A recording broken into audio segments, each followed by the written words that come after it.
Добро вечер, јас сум Васко Ефтов во емисијата во Центар на телевизија Алфа. Вие сте на вистинското место, почитувани гледачи, бидејќи во наредните 50 на 60 на минути и вие и јас имаме право да знаеме вистината.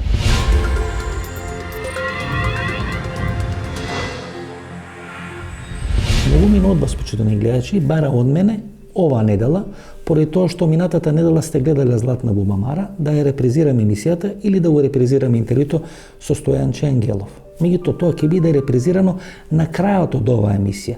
Претходно 40 на минути анализа на тема како и зошто Стево Пендаровски успеа да ги порази Радмила Шекеринска, Оливер Спасовски и Никола Димитров и да биде кандидат на СДСМ за функцијата председател на Република Македонија. Значи претходно или првично 40 на минути политичка анализа, а подоцна реприза на интервјуто со Стојанче Ангелов.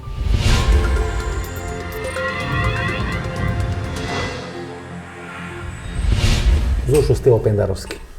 Па, Стево Пендаровски не е директно социјалдемократско решение, меѓутоа веќе многу 2 децении гравитира околу и во социјалдемократски сојуз. Околу гравитира Стево Пендаровски? На почетокот гравитираше кај Доста Димовска и мора и кај Павле Трајанов, а подоцна си гравитира цело време околу Црвенковски конкретно во социјалдемократски сојуз. 2014 година вие сте се уште во СДСМ, кога Стево Пендаровски ги губи првите председателски избори од Ѓорги Иванов.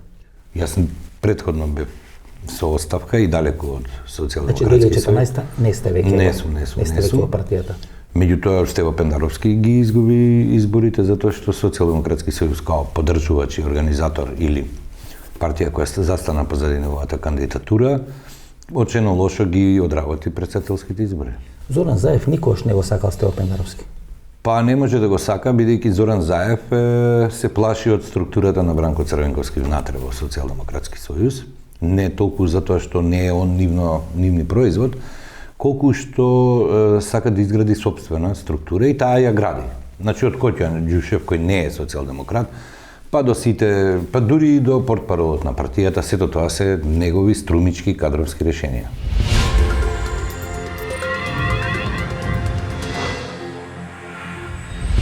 После заминувањето од председателската функција во СДСМ, Бранко Црвенковски дава многу малку интервју во македонските медиуми. Едно од ретките интервјуи кои Бранко Црвенковски го дава на тема политичката ситуација во Република Македонија и внатре во СДСМ е интервјуто од 7 мај 2014 година. Тоа интервју Бранко Црвенковски го дава за Дојче Веле. Тоа е само неколку дена после тешкиот пораз на Зоран Заев и на СДСМ на председателските избори и на предвидените парламентарни избори. Во тој интервју за Дојче Веле Бранко Црвенковски категорично потенцира дека ниту тој, Бранко Црвенковски, а ниту Зоран Заев се потенцијални кандидати кои може да го донесат СДСМ до победа на следните избори. И вели, ни јас, ни Зоран Заев, тоа треба да биде Стево Пендаровски. Значи, уште таа 2014 година Бранко Црвенковски го сугерира Стево Пендаровски ко потенцијален председател на СДСМ. Зоран Заев во Стево Пендаровски и во Оливер Спасовски гледа единствени против кандидати за челното место во СДСМ. Оттаму Зоран Заев во финалето на таа председателска номинација во рамки на структурата на СДСМ ги номинира Стево Пендаровски и Оливер Спасовски. На тој начин сака еден од нив двајца да елиминира ко потенцијален против кандидат за челното место во СДСМ.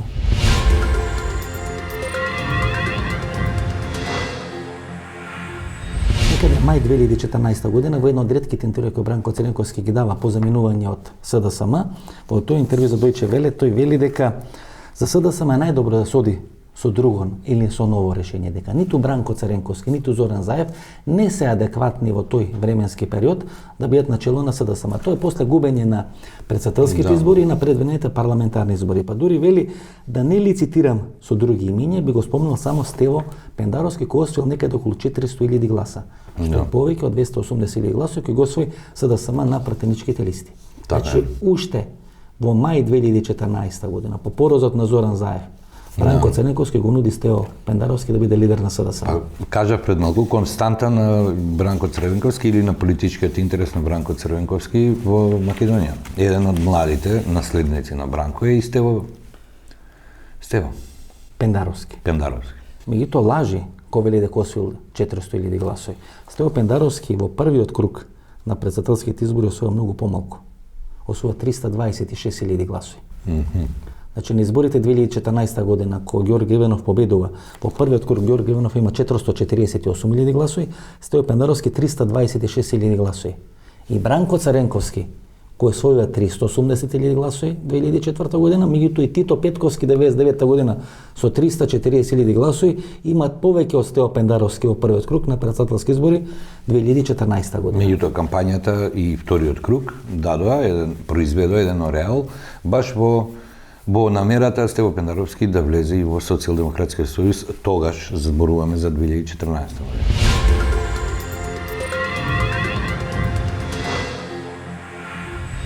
Секое време, секој историско време, почитувани гледачи, вас ви доверува одредена политичка или одредена историска роља. Андреј Жерновски 2013 година ја доби или му беше доверена политичка историска роља да биде лидер на македонската опозиција. Убедливо победи на локалните избори во општина Центар и требаше да биде идниот лидер на македонската опозиција. Меѓутоа Андреј Жерновски немаше ниту политички капацитет, ниту политичка храброст да ја одигра таа историска роља. Затоа беше збришен од политичката сцена со оној неуспешен референдум во општина Центар. Проба да калкулира со СДСМ, проба да калкулира со ВМРО-ДПМН, на крај заврши на функцијата заменик министер за надворешни работи. Стево Пендаровски, Зоран Заев и целата политичка елита сега имат одредена историска роља која треба да ја исполнат. Од нив зависи дали ќе завршат како победници или ќе завршат во една губитничка страна на македонската историја.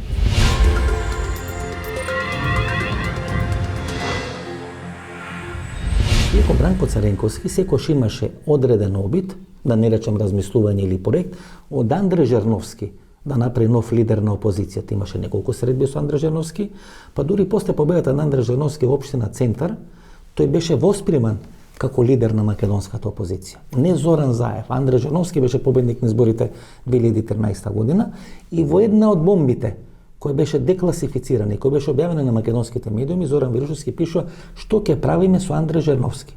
Значи можеби имаше проект на ништење на Андреј Жерновски или на политичко екзекутирање на Андреј Жерновски, што на крај се случи, господин Палевски. Па добро, он е неуспешен уште еден Стево само од ЛДП направен од Бранко Црвенковски, меѓутоа не е успешен моделот. Значи Бранко Црвенковски пробува во неколку наврати со неколку модели да го истисни Зоран Заев. Или да не биде Зоран Заев. Тоа значи дека Црвенковски се плашел од Зоран Заев. Цело време се плаши, посебно од неговата подготвеност да слугува. Бранко тоа никогаш не го правил. Он е американец, исто така Бранко Црвенковски, меѓутоа он е зихераш и он не ги прифаќа овакви проекти. Ја мислам дека и он не е избран од американците, туку едноставно Бранко се плаши да реализира вакви ризични проекти како што ова дете се напади. Тоа значи дека Бранко Црвенковски е притиснат да дозволи Зоран Заев да дојде на чело на СДСМ. Да, наредено му е оне. Немој да заборавате, значи освен Стевче, како Стево Пендаровски. Јакимовски, Стево Јакимовски, предавство на одлуката на извршниот да се бойкотира и да не се иде на локални, ја направи Зоран Заев. Стевче Јакимовски имаше зема печат од Милетич, така е, и се кандидираше, а тоа можете и да го прашате Љупчо Георгиевски. Љупчо Георгиевски му има удрено печат на Зоран Заев да се кандидира. Вториот предавник во тој момент на одлуката на извршниот одбор на Социјалдемократски сојуз е Зоран Заев. И Бранко го знае. И не го санкционира. Па не смее да го санкционира, пошто веќе е избран на драфтот за македонски предавници. Тоа значи дека Зоран Заев во тој момент веќе беше вклучен во играта. Он е веќе проектиран политичар за овој проект. Тоа е 2 години претходно. Да. 2010 према 2011 година таа негова посета на Америка и таа една месечна Не мора да биде посетата, Васко, не мора да биде посетата. Едноставно он се прави профилирање, неговиот профил на личност е одличен да влезе во ризик, потребно е делумно во приоритетите кеш и статус на да се испорача статус на семејството Заеви. Се испорача, гледате, од Нобелова награда и денес вчера го видовте во ложата на Харцбургот во Виена. Семејство Заеви.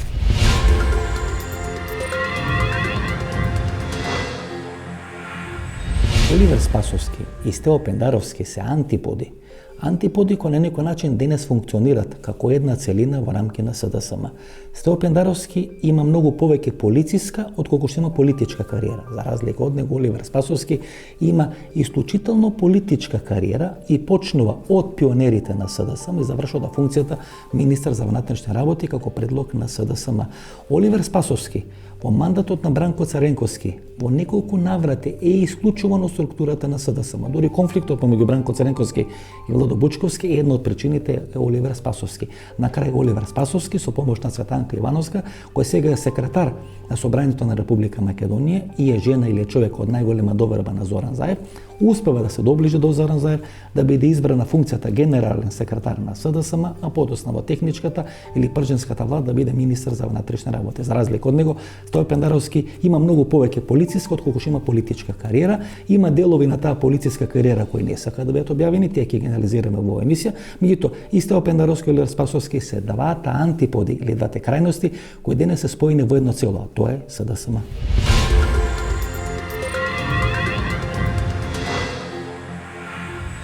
Меѓутоа, Бранко Црнековски го исклучува Оливер Спасовски од членство во СДСМ. Кога Бранко Црнековски е председател на партија, тој го исклучува Оливер Спасовски од членство во СДСМ. Сигурно имал некаква причина. Да, и тој е вратен кога Владо Бучковски станува лидер на СДСМ. Владо Бучковски го враќа во игра Оливер Спасовски. Една од клучните конфликти или кавги помеѓу Владо Бучковски и Бранко Црнековски е токму Оливер Спасовски. Предпоставувам, причините не ги знам. Зоран Заев со помош на Цветанка Ивановска го враќа во игра. Добро, Зоран Заев се што е против Бранко го враќа назад во игра за да може он да има многу посилна позиција визави Бранко или крилото на Бранко. Ако е Стево Пендаровски ција варијанта или американска варијанта? Американска варијанта.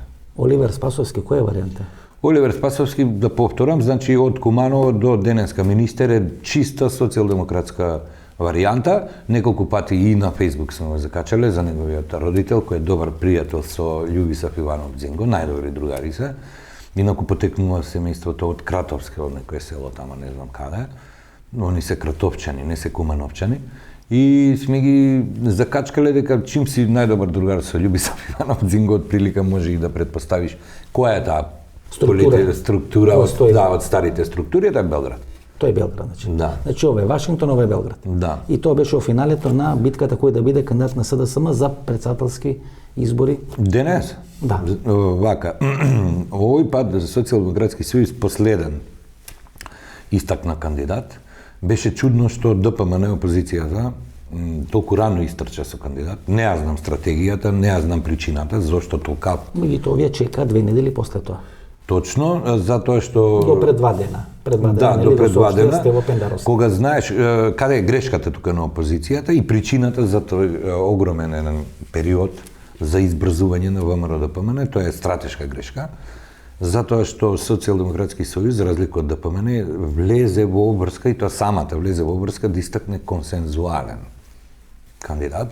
Тоа значи губење време и енергија огромна со коалициони партнери, прво внатре во коалицијата, па потоа со ДУИ и БЕСА и Алијанса на селја. Тоа е една огромна операција за да ти, овие сите политички субјекти, ги убедиш во едниот кандидат. И наместо да биде обратно, Социјалдемократски сојуз да биде во цајтнот со време и да брза, тука е направи стратешката грешка ДПМН, што мислам дека прерано излезе со кандидат.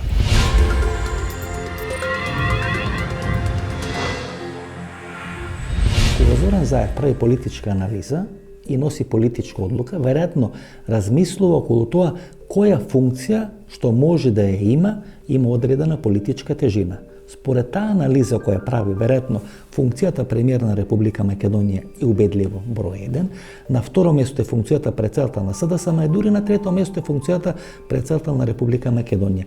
И избирајќи помеѓу функцијата председател на СДСМ и председател на Република Македонија, очигледно дека Зоран Заев одбрал да биде председател на СДСМ. Тоа значи дека Зоран Заев нема да се откаже од функцијата председател на СДСМ и по губење на парламентарните избори. Значи сака да го повтори моделот и на Љупчо Ѓорѓиевски и на Бранко Црнековски да изгубат едни избори, да останат на чело на партијата и подоцна да се обидат на следните парламентарни избори да победат и повторно се вратат на власт. Значи во овој момент Зоран Заев и неговото семејство преферират тој да остане на чело на СДСМ многу повеќе од тоа да биде председател на Република Македонија.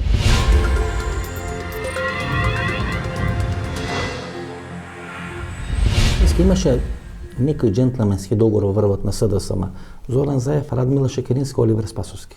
Добро. Тој джентлменски договор подразбираше Радмила Шекеринска да биде премиер на влада, Оливер Спасовски да биде лидер на СДСМ, а Зоран Заев да биде председателски кандидат или можен председател на Република Македонија.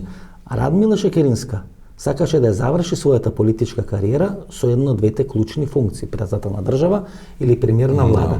Дури во својата биографија на Википедијата става дека била премиер на Република Македонија во 2 наврати, кога Бранко Царенковски заминува нели да во оставка и оди на функцијата председател на Република Македонија и кога Хари Костов во оставка. Значи таа епте нежелна да биде воспримана како па и не знае ништо друго да прави. Да биде како премиер на македонската влада.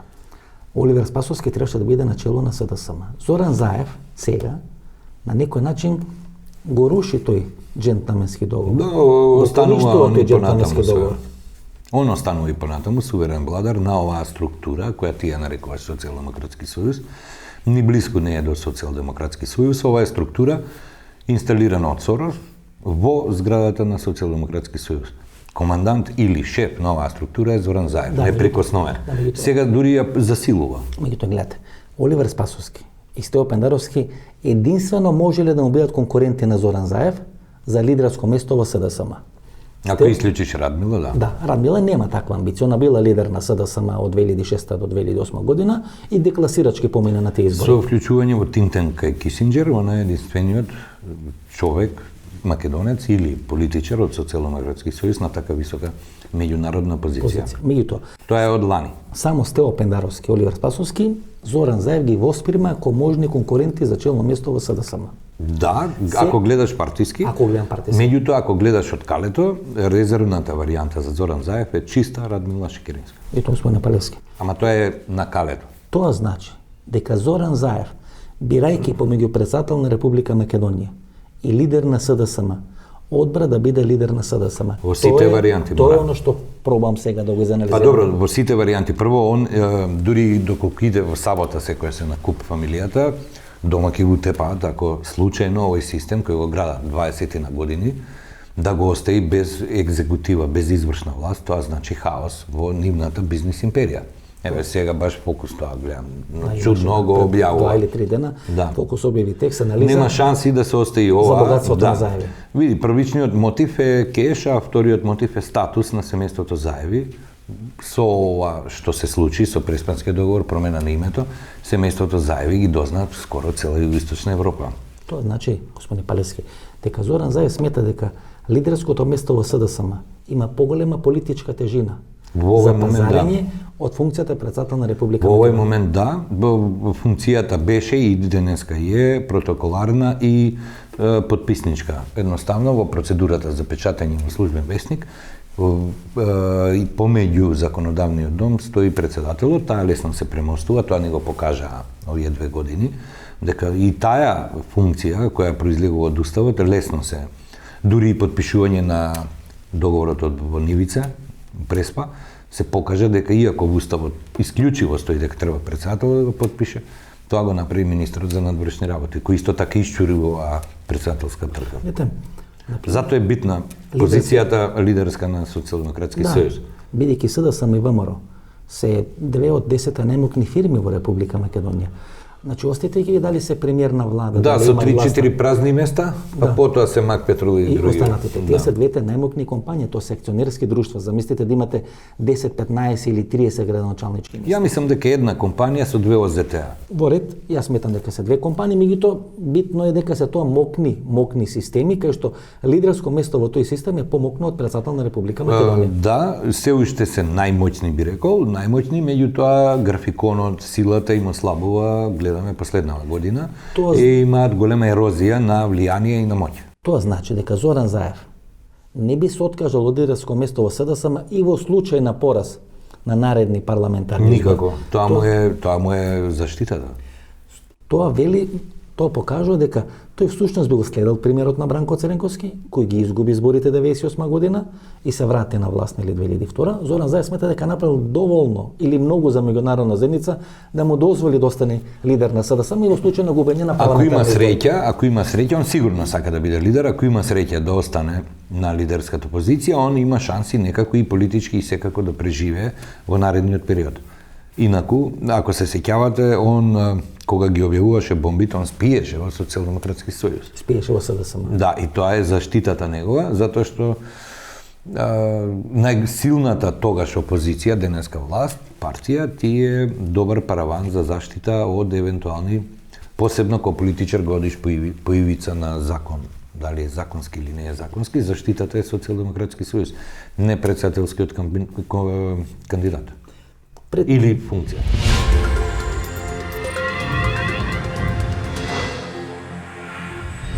Во овој момент, таа коалиција помеѓу ДУИ и СДСМ, Зоран Заев и Али Ахмети на некој начин наликува на битката за ранетите или битката на Неретва. Всушност станува збор за две на некој начин разраобувани или крахирани политички структури. Зоран Заев со убедливо низок рейтинг кај македонците, меѓутоа со многу висок рейтинг кај албанците, Али Ахмети со рейтинг кај албанците кој е во надолна линија. Гледајќи ги анкетите, и едниот и другиот доаѓа до одреден заклучок дека не треба да дозволат фер битка помеѓу СДСМ и ВМРО во првиот круг на претседателските избори. Тоа значи СДСМ да оди со свој кандидат, ВМРО да оди со свој кандидат, па да се види во првиот круг на претседателските избори чив кандидат ќе има повеќе гласови. Гледајќи ги анкетите, Зоран Заев и Али Ахмети доаѓа до заклучок дека треба да имат консензуален кандидат. Тој консензуален кандидат треба да ги скрие грешките и лошите моменти на СДСМ кај македонците и на Али Ахмети кај албанците. Затоа Али Ахмети и Зоран Заев одлучуваат во првиот круг на претседателските избори и во претседателската трка да влезат со консензуален кандидат. Тоа им го кажуваат анкетите. Анкетите кои велат дека ВМРО ДПМН не води некаде со 20% разлика кај македонците во однос на СДСМ, а другата анкета која покажува дека СДСМ се доближува до рейтингот на Али Ахмети и на ДУИ кај албанците. Имајќи во предвид дека едните и другите губат, тие се обидуваат штетата да ја надоместат или да ја елиминират со заеднички консензуален кандидат. Тоа е суштината зошто на крајот на денот СДСМ и ДУИ одлучија да одат со заеднички кандидат.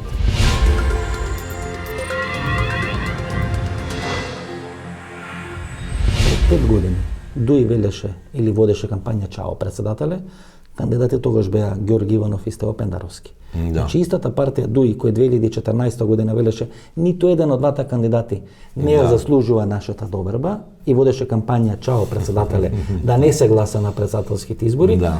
Денес кој консензуален кандидат стои за Стево Пендаровски. Што може да се случи во 5 години? Се случи СЈО, се случи ново обвинителство, се случи нивна политички катастрофално лоша позиција, а во исто време и уценувачка топ позиција, што тоа го покажа сега. СДСМ или Зоран Заев ги оценува ДУИ. Тоа е мојата поента, ги уценува да бидат да имаат одлични релации во делот на гласање, сите овие уставни парламентарни потреби кои ги имаше оваа власт у проектот што го спроведа. Јас мислев дека ДУИ ќе ги ости СДСМ, мора да се измерат во првиот круг. Не, дури ова со Трајко што беше по мене, мислам дека е фингерај тежок. Да, тежок фингерај. Се даде еден привид на некаква различност, на некаква политичка борба, не е тоа конфликт. Да, и Социјалдемократски сојуз баш и не се растегна толку околу тој проблем. Најсмешно беше изјавата на потпредседателот Мухи, како тоа жестоко и театрално ја напушти седницата за Заев после неколку часа да се седне со Али Ахмети и да договори консензуален. Значи тоа беше една цела фингерајка, као што беше и 2012 декември фингерај, она жестоко тепање на ДПМН и СДС околу буџетот. Сега Палевски на Ангјушев останува надвор да игра. Ако Зоран Заев останува да биде премиер, Ангјушев останува надвор да игра, нема да биде задоволен со некоја кадровска функција повисока, премиерска претпоставам дека очекуваше, бидејќи во еден временски период. Ако идеше Заев, да, он е премиерот. Да, требаше да биде Ангјушев. Зоран Заев дури почна да ги чисти луѓето на Оливер Спасовски на Радмила Шекеринска. Аферите околу Филипче, аферите околу Оливер Спасовски, всушност беа правени за Ангјушев да биде премиер на владата, ако Зоран Заев оди да биде. Васко Ангјушев е и мотор, бизнис мотор на оваа влада. Ако го погледнеш остава, тоа се све дечишта кои не вршеле никакви сериозни професионални активности или функции до сега. само ако ги погледнеш, освен Зоран Заев, кој бил 10 години градоначалник, ниту еден друг нема некакво во екзекутивата, во извршната власт, некакво искуство. Андјушев е моторот кој може овакви големи сериозни операции со амаунти, со износи големи и со некакво познавање на бизнисот да ги склопува посебно во коруптивниот дел, и ако гледаш сите сериозни први коруптивни скандали пукнаа токму кај Андјушев. Значи, делот на одработување кеш, бидејќи Сорос кога ќе ти даде 100 милиони, кога ќе инвестира во тебе 100 милиони за да дојдеш на власт, тие не се подарени пари. Тие треба да се вратат. Проектот, враќање на парите на Сорос и исплата на целиот овој проект за нивно доаѓање на власт е господинот Којчо Андјушев, бидејќи има одлични релации, бизнес релации и финансиски релации и во Белград, и во Бања Лука, и во Софија, и секаде благодарение на неговото претходно искуство бизнис со струја. Зошто Дуи, например, не дозволи директен дуел помеѓу ВМРО и СДСМ во прв круг на председателски избори? Па Дуи е директно во спрега со Калето и она е буквално она што ќе каже Калето. Американската амбасада. Така е, Американската амбасада во новите председателски избори, како никогаш до сега има проблем со нивната успешност. Сакате да кажете дека Али Ахмети во моментот е чувар на телефонот во партијата Дуи, каде што ќе може да се јави Американската амбасада? Да, тоа е улогата на Али Ахмети, да биде чувар на телефонот. Чувар на телефонот и едноставно као шофер вози еден автобус со една банда распадната после 12-15 години власт и она му кај што ќе му каже дека треба да се вози, тамо вози Али Ахмети. Како оној автобусот кото тамо пева. Као да, он е прилика Артан Груби, оној Мишко. Што вика можам да возам и со заврзани очи. Така, Артан Груби е најамбициозен. Значи во моментот Дуи вас величи на тој расипан автобусот, така, кото тамо пева. Да, и он се вози во овој момент, како ќе им кажат, така ќе направат. Као што види и оној театар, као наводно на радикализирање и така натаму. Тоа е провокација за општеството, е провокација, безобразно е тоа направено, во недела е направено. Мене ми се чини дека во моментот и Зоран Заев и Али Ахмети се во филмот Битка за ранетите. Бидејќи и двата ги гледаат анкетите. И гледа и Зоран Заев и гледа Али Ахмети. Зоран Заев ги гледа анкетите, кај што гледа дека енормно губи кај македонците, а Али Ахмети ги гледа анкетите и вели дека губи од СДСМ и од Зоран Заев кај албанците. Така е. И сега двете партии кои се губитничи, велат ајде со консензуален кандидат да пробаме да ги намалиме штетите. Тоа е суштината веројатно на Стево Пендаровски. Да, и мислам дека е почеток на едно ново време во кое за да се спасат овие две клептомански банди може да се случи и да се формира една голема партија од ДУИ и од СДС во спасот нивни. Заедничка. Единствена. Знаете, што по мене најголемо... Теута би била спремна одма, Османи исто така. Тамо не се спремни да работат, лидер да бидат, да имат стратегија. Или во некакви нови констелации. Има кандидати милион. Милион. Тенденцијата е таа да станат една партија.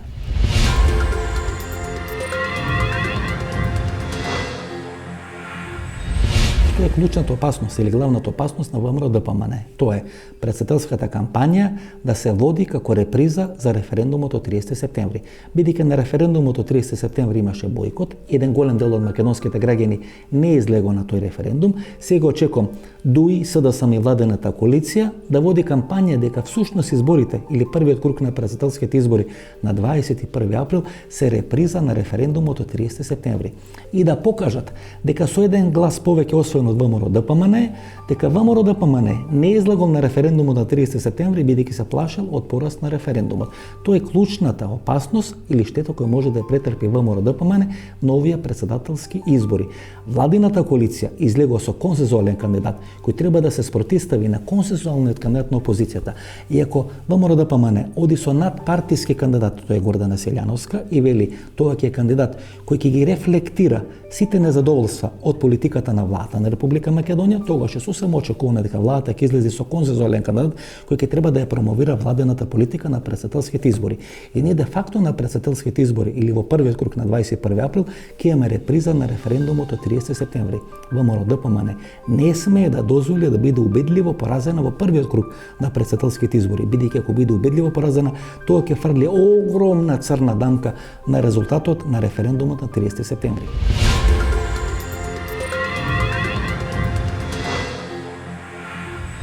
Помнете ВМРО? Ми се чини дека клучната опасност за ВМРО е дека на 21 април може да им се случи 30 септември. Или тоа што не се случи на 30 септември, да се случи на 21 април.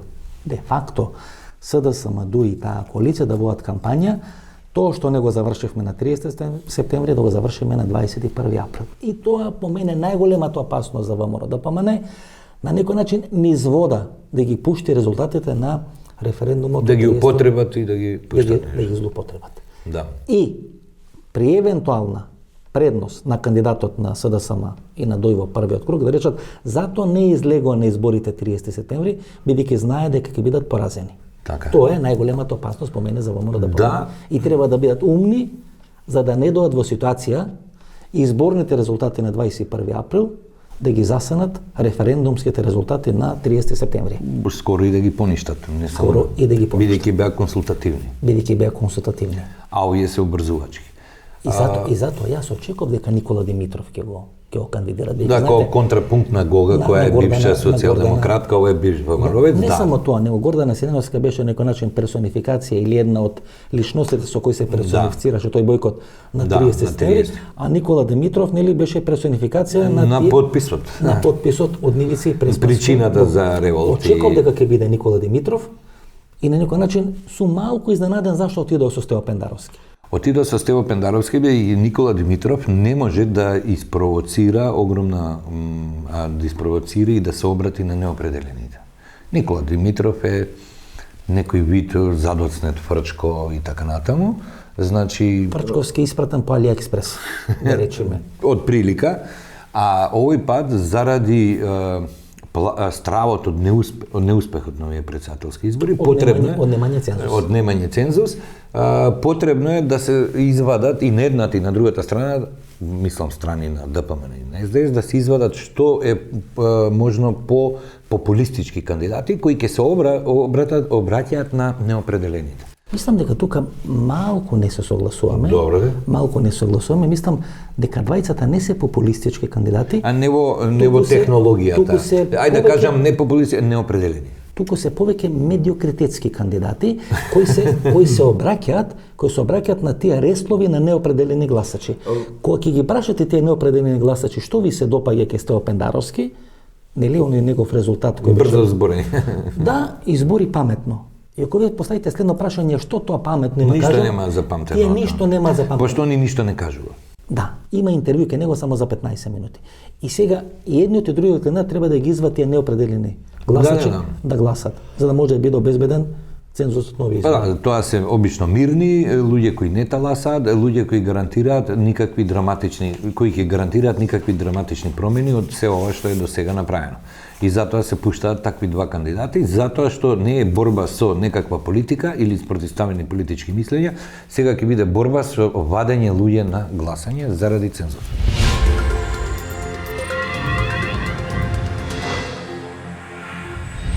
Ова ќе биде второ учество на Стево Пендаровски во председателските избори или во председателската трка. На изборите 2014 година тој е декласирачки поразен од Ѓорѓе Иванов. Во првиот круг освојува 326.000 гласови, во вториот некаде околу 399.000 гласови. Меѓутоа разликата е некаде околу 200.000 гласови во корист на Ѓорѓе Иванов. Значи тој Стево Пендаровски е еден или една од причините зошто СДСМ не ги призна резултатите на изборите 2014 година. СДСМ очекуваше дека Стево Пендаровски ќе има добар резултат во првиот круг на председателските избори, дека можеби и ќе води во однос на Ѓорѓе Иванов и врз база на тој добар резултат СДСМ да има добар резултат на предвремените парламентарни избори, бидејќи тоа не се случи. Зоран Заев во 19 часот и 1 минута по завршување на вториот круг на председателските избори и на предвремените парламентарни избори објави дека не ги признава резултатите на тие избори и подоцна се влезе во оној проект со бомбите кој го донесе на крај Зоран Заев да биде премиер на македонската влада. Значи Стево Пендаровски е дел на тој проект. Стево Пендаровски не е аутсайдер на тој проект, туку е дел на тој проект, еден од клучните фактори кој де факто обезбедува бомбите или таа политика на бомбите го донесат Зоран Заев на чело на македонската влада.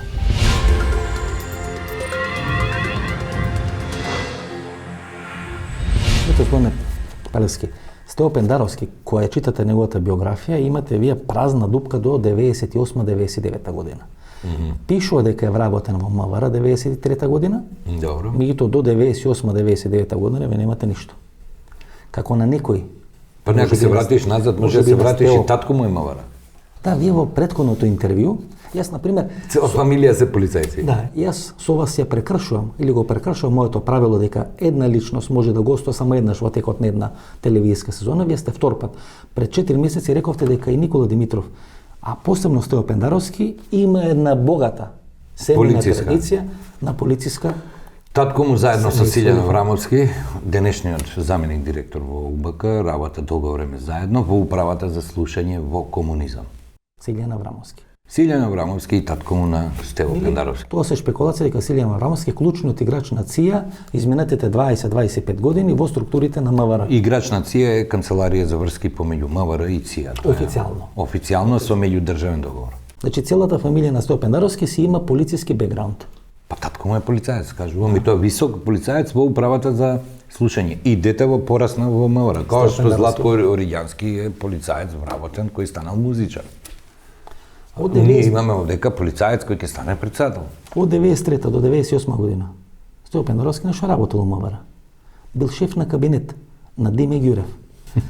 Нашата јавност веројатно има заборавено кој беше Диме Ѓурев. Така е. Тој Ацет Циганот и компанија. Тој беше начело на јавна безбедност 95-та година кога се случува атентатот врз Киро Глигоров. Да. Значи Стео Пендаровски е шеф на кабинет на Диме Ѓурев. Па кажа полицаец. Беше ли вклучен Диме Ѓурев во тие трговија со нафти, Како не? санкции? Па не во може да не биде вклучен кога е директорот на јавна подоцна. Денеска е тоа БЈБ. Биро за јавна безбедност, тогаш беше секретарско место. Да, беше подсекретар. Подсекретар беше тогаш функцијата каде што е контролираш јавната безбедност. Си замина Павле Трајанов и Слободан Богоевски на нивно место, Си дојде као континуитет на шверцот со нафта и цигари си дојде Диме Ѓурев. се дојде Диме Ѓурев. Ова е шефот на кабинет. Вака, значи Стево е дете на Удба и Кос од мало. И семејно, и денеска, меѓутоа, нашата македонска трагедија е што токму тие кои се денеска и американци, Дете, господине Палевски, и НАТО менови, луѓе кои ни ги носат повисоките цивилизацијски вредности, стандарди и така натаму, тоа е еден ист систем кој цело време, дури и своите деца, ги инсталира во самиот систем. Нашата среќа е што нивните деца се головаа. Дете Палевски, ние откривме нели што правил Стео Пендаровски до 98 година. Не, и тука и ВМРО ДПМН е Стево Пендаровски, ја не знам, те чекам да почне за Почнав ДПМН. јас, веќе сум спремен, нели тоа не може се одеднаш. 98 година, ВМРО ДПМН и ДЕА на Васил Тупурковски победуваат на изборите Да. и ја формираат владата на промените. Министар во таа влада на промени е Павле Трајанов, Така е, како заеднички кандидат на ВМРО ДПМН и на партијата ДЕА. така е. Помошник министар на аналитика на Павле Трајанов Стево. е Стео Пендаровски. Да. 99-та година, кога се случи упадот или палењето на Палење на американската амбасада, на не амбасадата, палењето на американската амбасада, Стео Пендаровски е помошник министар на аналитика. Да. И сега може шеф на изборен штаб да му биде човекот кој ја палеше амбасадата, Као што Миле Зечевиќ учествуваше у палење на амбасада, денеска е Миле Зечевиќ американец. главен Во американец. функција на америчкиот проект, бришење на македонскиот народ. И веднаш после Павле Трајанов, кога Доста Димовска доаѓа и министар за внатрешни работи, Е портпарол. портпарол е Стео Пендаровски. Да.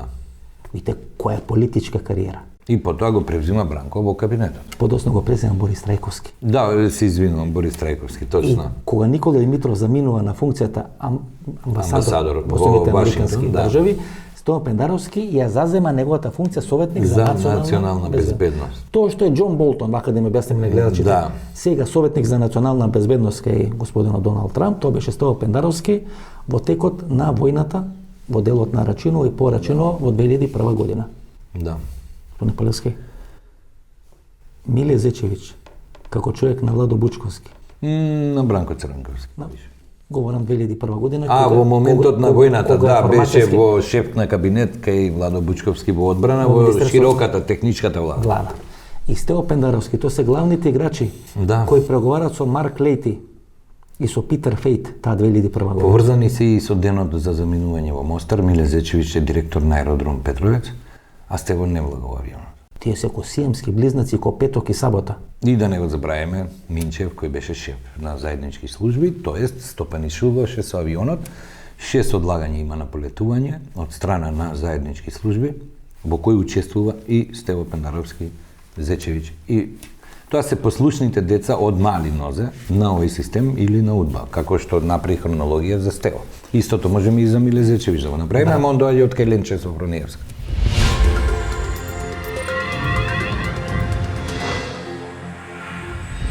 На некој начин очекувавме Гордан Селјановски и Никола Димитров да бидат кандидати на СДСМ и на ВМРО во председателската трка. Го заборавивме Стево Пендаровски, па дури во анкетите не му се дава големи шанси на Стево Пендаровски, анкетите кои ги правивме ние, нели, во новинарските кругови, во кафаните во Скопје, во тие наши шпекулации, анализи така натаму и така натаму, повеќе шанси му дававме на Никола Димитров, повеќе шанси му дававме на Оливер Спасовски, многу малку шанси ли му дававме на Стево Пендаровски или не очекувавме дека човекот кој ги изгуби председателските избори 2014 година ќе доби уште една шанса во СДС. Меѓутоа на крајот сепак Стево Пендаровски успеа да се избори за втора председателска номинација. Успеа да трчи уште еден председателски круг, а тоа е на изборите 2019 година. И тука е прашањето како Стево Пендаровски успева да го порази Никола Димитров. Никола Димитров беше веќе виден како председателски кандидат. Одредени телевизии го фаворизира Никола Димитров. Се говореше дека Никола Димитров е избор на калето или на американската амбасада. Меѓутоа на крајот на денот сепак преовладува ставот на структурата на СДСМ Стево Пендаровски, а не Никола Димитров да биде нивни председателски кандидат. Зошто? Едната причина е дека Зоран Заев го гледа Стево Пендаровски како потенцијален против кандидат за челното место во СДСМ, а како второ, Зоран Заев сепак се чувства многу поинфериорно во споредба со Никола Димитров отколку во споредба со Стево Пендаровски.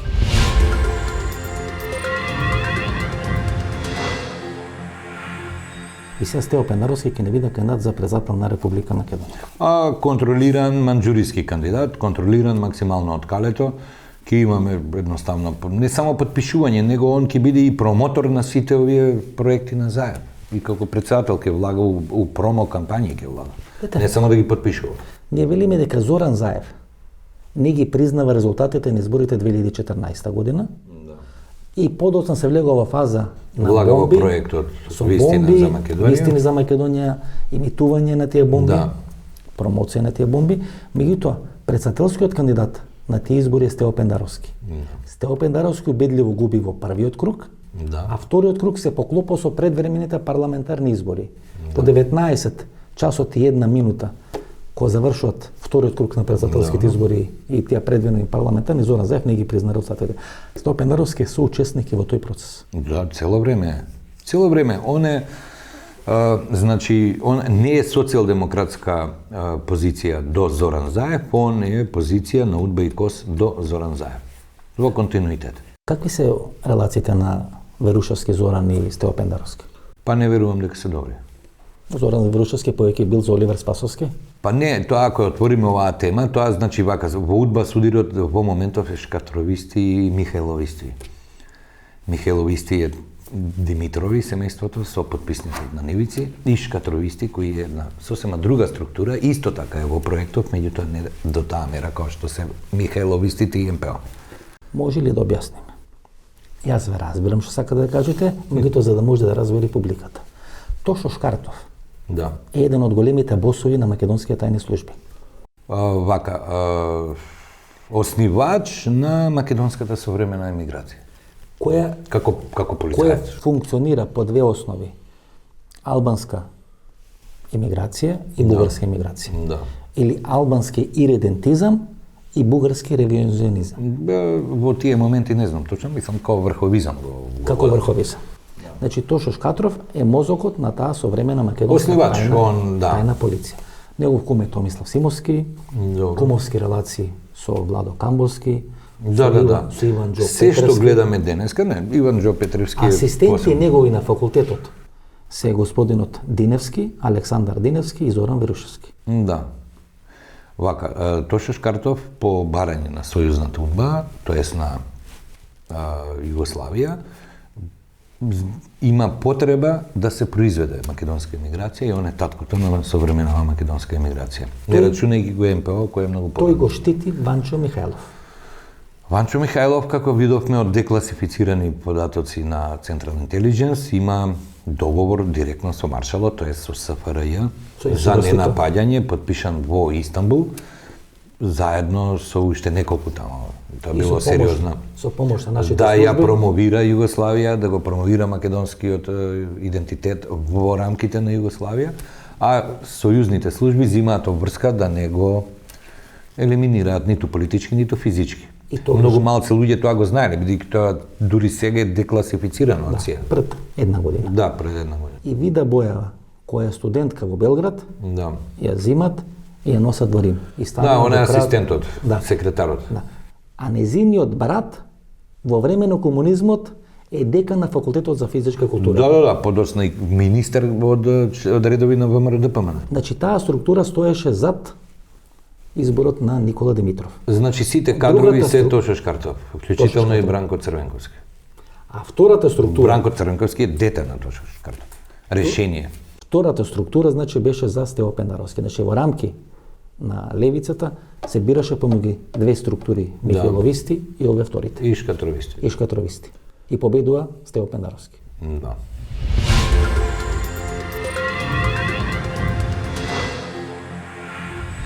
По моментот кога мора да помане, одлучи кандидат на таа партија на претседателските избори да биде Гордана Селјановска и тоа го објасни како избор на надпартиски кандидат, беше за очекување дека СДСМ ќе оди со консензуален кандидат со партијата ДОИ. Бидејќи што е суштината на надпартиски или на консензуален кандидат? Тоа се две неисти работи. Надпартиски кандидат, значи кандидат кој обезбедува повеќе гласови од тоа што партијата како гласови може да им го стави на располагање. Консензуален кандидат се смета дека кандидат кој може да обезбеди дополнително етнички гласови од други етнички заедници. Меѓутоа, суштината на изборот на ВМРО и на СДСМ е битката или главната битка да биде во првиот круг на претседателските избори. И едните и другите бараат резултат во првиот круг на претседателските избори, во вториот круг ќе бараат цензус, меѓутоа бројката која бркат е во првиот круг на претседателските избори. Зоран Заев сака да има повеќе од 400.000 гласови или да го постигне приближно резултатот на референдумот на 30 септември. Христијан Мицкоски со Гордана Селјановска сака да има повеќе од 400.000 гласови, за да може да каже дека неговата политичка доктрина е исправна во Република Македонија. Со повеќе од 400.000 гласови Христијан Мицкоски ќе побрза брзи предвремени парламентарни избори. Што ќе биде суштината на битката помеѓу Стево Пендаровски и Гордана Селјановска? Станува збор за слични политички или човечки формати. Луѓе кои нема да успеат да ја радикализираат политичката кампања. Тоа значи дека СДСМ и ВМРО ДПМН нема да одат на радикализација во првиот круг на претседателските избори. Ќе одат на усвојување на неопределените гласови или на тие медиокритетски гласови. И затоа и Стево Пендаровски и Гордана Селјановска се избрани како фронтмени на претседателската трка на едната и на другата политичка партија. Тоа е суштината на претседателската битка во Република Македонија. И СДСМ и ВМРО ДПМН ќе одат изборниот резултат во првиот круг на претседателските избори да биде клучен, по зависност од тоа ќе зависи политичката судбина на Зоран Заев и на Христијан Мицкоски.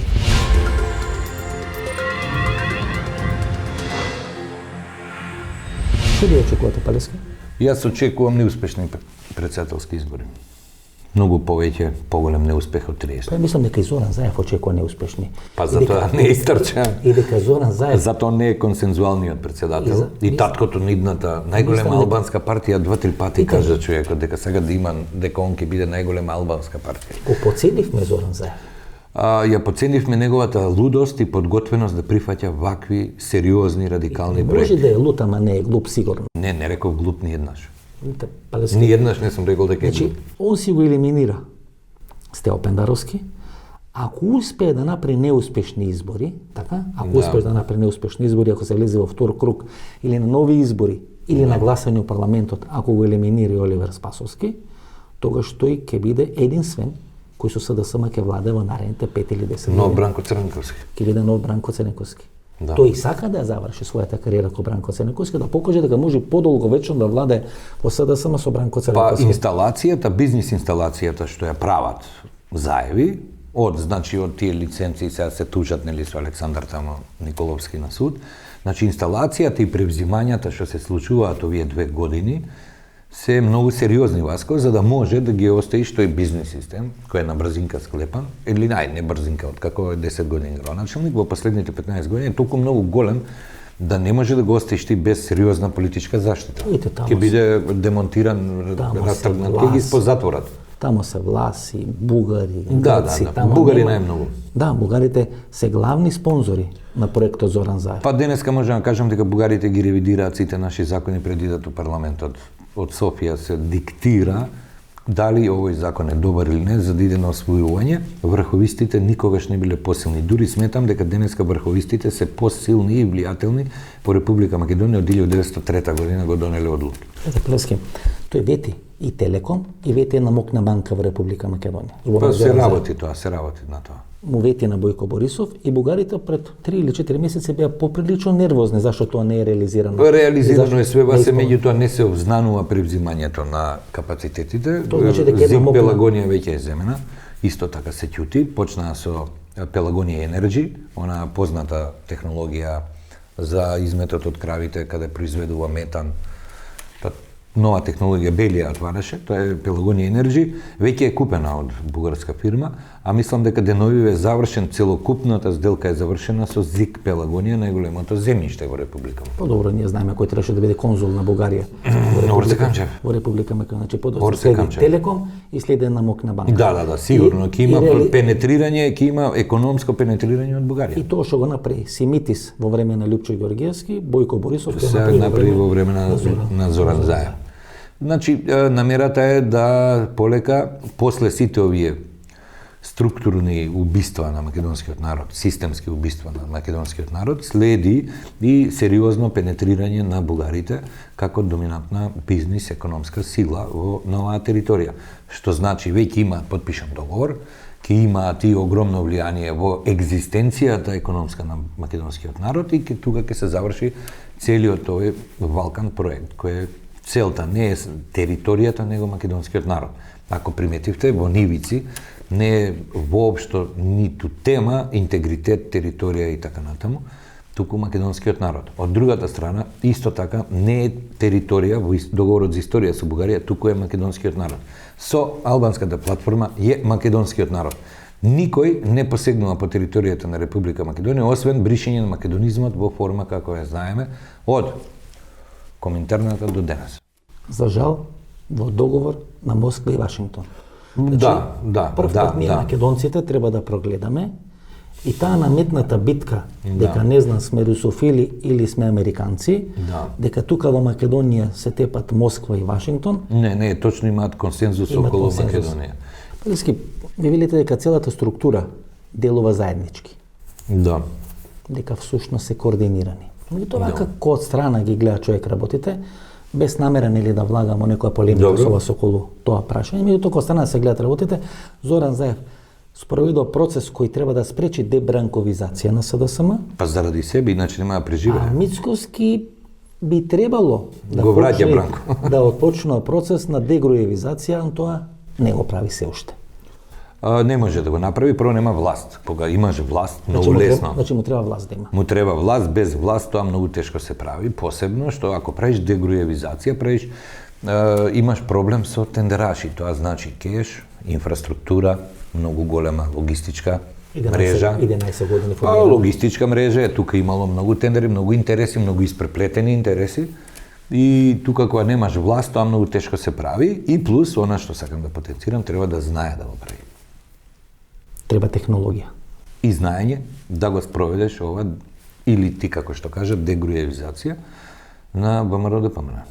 Он тоа не знае го направи. Со Коце Трајановски не може да правиш дегруевизација во извршен комитет кој ти го составил Грујо во Валандово.